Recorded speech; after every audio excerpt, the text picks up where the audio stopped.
Bismillahirrahmanirrahim. Assalamualaikum warahmatullahi wabarakatuh. Alhamdulillahirrabbilalamin. Allahumma sholli ala sayyidina Muhammad wa ala ali sayyidina Muhammad. Yang saya hormati dosen pembimbing mata kuliah pengembangan bahan ajar pendidikan agama Islam, Ibu Ikfi Khawlita MPDI, dan juga teman-teman dari kelas PAI yang berbahagia. Alhamdulillahirrabbilalamin. Pada kesempatan kali ini kita dapat mengikuti perkuliahan dengan keadaan sehat walafiat tanpa ada suatu halangan apapun. Baik, di sini kami dari kelompok 2 akan mempresentasikan hasil diskusi dari kelompok kami mengenai model pembelajaran PAI atau pendidikan agama Islam, yang mana terdiri dari model pembelajaran konseptual, PAIKEM, dan juga kooperatif. Baik, sebelum memasuki sesi penyampaian materi, saya akan membacakan nama-nama dari anggota kelompok 2. Yang pertama ada Saudari Sinta Titis Pangestu Putri. Yang kedua ada Saudari Yulia Zainus Sofia.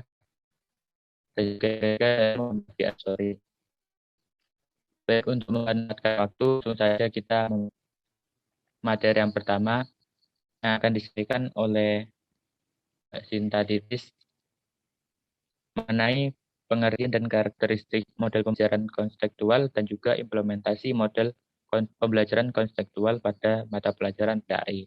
Pada Saudari Sinta Titis, saya persilakan. Baik, moderator, terima kasih atas waktunya. Di sini saya akan menyampaikan tentang pengertian model kontekstual.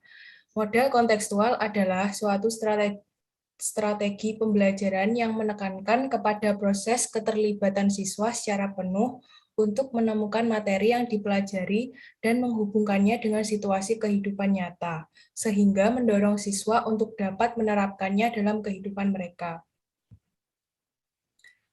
Yang kedua, tentang karakteristik model kontekstual. Pembelajaran kontekstual menurut Muslik mempunyai karakteristik sebagai berikut. Yang pertama, learning in real life setting, meaningful learning, learning by doing, learning in a group, learning to know each other deeply, learning to ask, to inquiry to work together, dan yang terakhir, learning as an enjoy activity. Untuk yang selanjutnya adalah tentang implementasi model kontekstual pada mata pelajaran PAI. Penerapan kontekstual dalam mata pelajaran PAI. Yang pertama, guru menyuruh siswa untuk menonton VCD tentang kejadian manusia, tentang alam akhirat, azab ilahi, dan sebagainya. Selanjutnya, guru memerintahkan siswa untuk mencatat permasalahan yang muncul, sehingga seperti narkoba, pergaulan bebas, geng motor. Untuk yang kedua, memanfaatkan lingkungan untuk memperoleh pengalaman belajar, misalnya mengikuti sholat berjamaah, mengikuti sholat Jumat, mengikuti kegiatan ibadah korban. Untuk selanjutnya saya serahkan kepada moderator. Baik, terima kasih. Saya sampaikan kepada Saudari Sinta Titis Pangestu Putri atas penyampaian materinya yang mengenai pengertian dan karakteristik model pembelajaran konseptual dan juga implementasi model pendidikan konseptual pada mata pelajaran pendidikan agama Islam. Untuk materi yang kedua mengenai pengertian dan juga karakteristik model pembelajaran PAIKEM dan juga implementasi model pembelajaran PAIKEM pada mata pelajaran pendidikan agama Islam akan disampaikan oleh Saudari Yulia Zainus Sofia. Kepada Saudari Yulia Zainus Sofia, saya persilahkan. Baik, terima kasih moderator atas kesempatannya.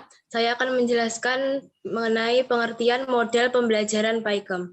PAIKEM adalah singkatan dari pembelajaran aktif, inovatif, kreatif, efektif, dan menyenangkan. Ada 4 aspek yang mempengaruhi model PAIKEM, yaitu pengalaman, komunikasi, interaksi, dan refleksi. Apabila dalam pembelajaran terdapat 4 aspek tersebut, maka pembelajaran PAIKEM terpenuhi. Next.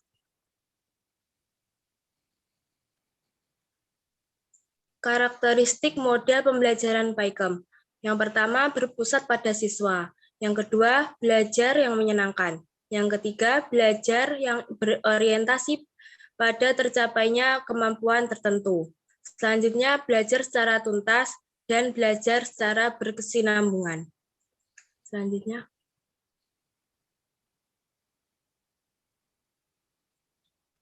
Next. Nah. Selanjutnya, implementasi model PAIKEM pada mata pelajaran PAI.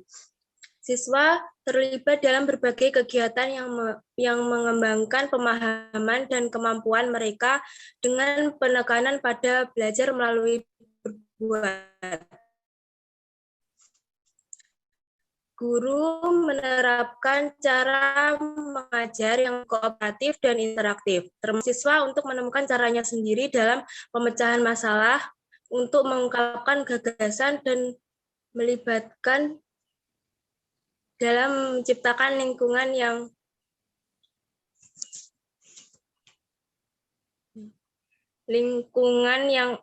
sekolah. Selanjutnya saya serahkan kepada moderator.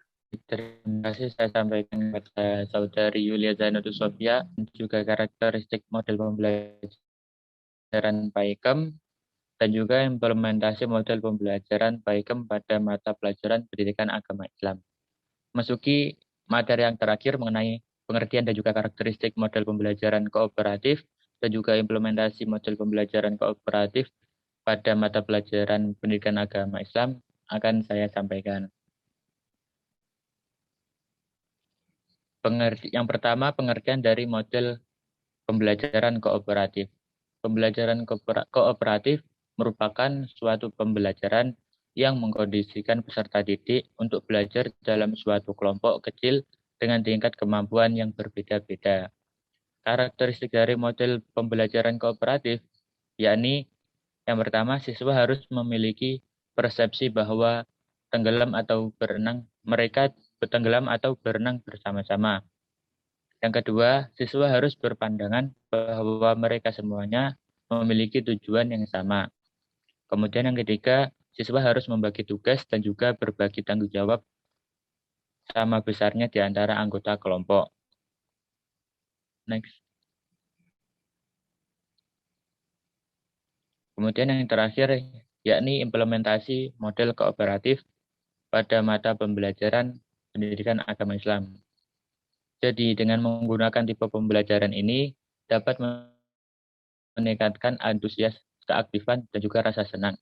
Oleh sebab itu, sangat cocok dipilih untuk guru untuk digunakan karena mendorong peserta didik menguasai beberapa keterampilan, di antaranya berbicara, menyimak, dan juga pemahaman pada materi. Baik, itulah tadi sesi penyampaian materi dari kelompok kami mengenai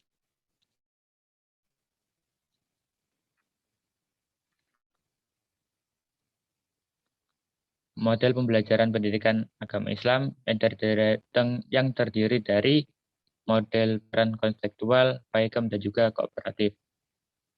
Untuk sesi tanya jawab, kami dari kelompok 2 membuka pertanyaan. Jadi teman-teman nanti apabila ada yang ingin ditanyakan dapat menyebutkan nama absen di grup WhatsApp.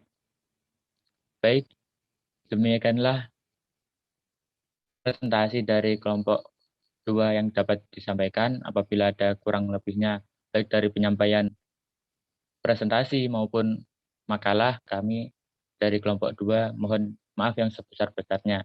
Terima kasih atas perhatiannya. Wallahu a'lam bishawab. Wassalamualaikum warahmatullahi wabarakatuh.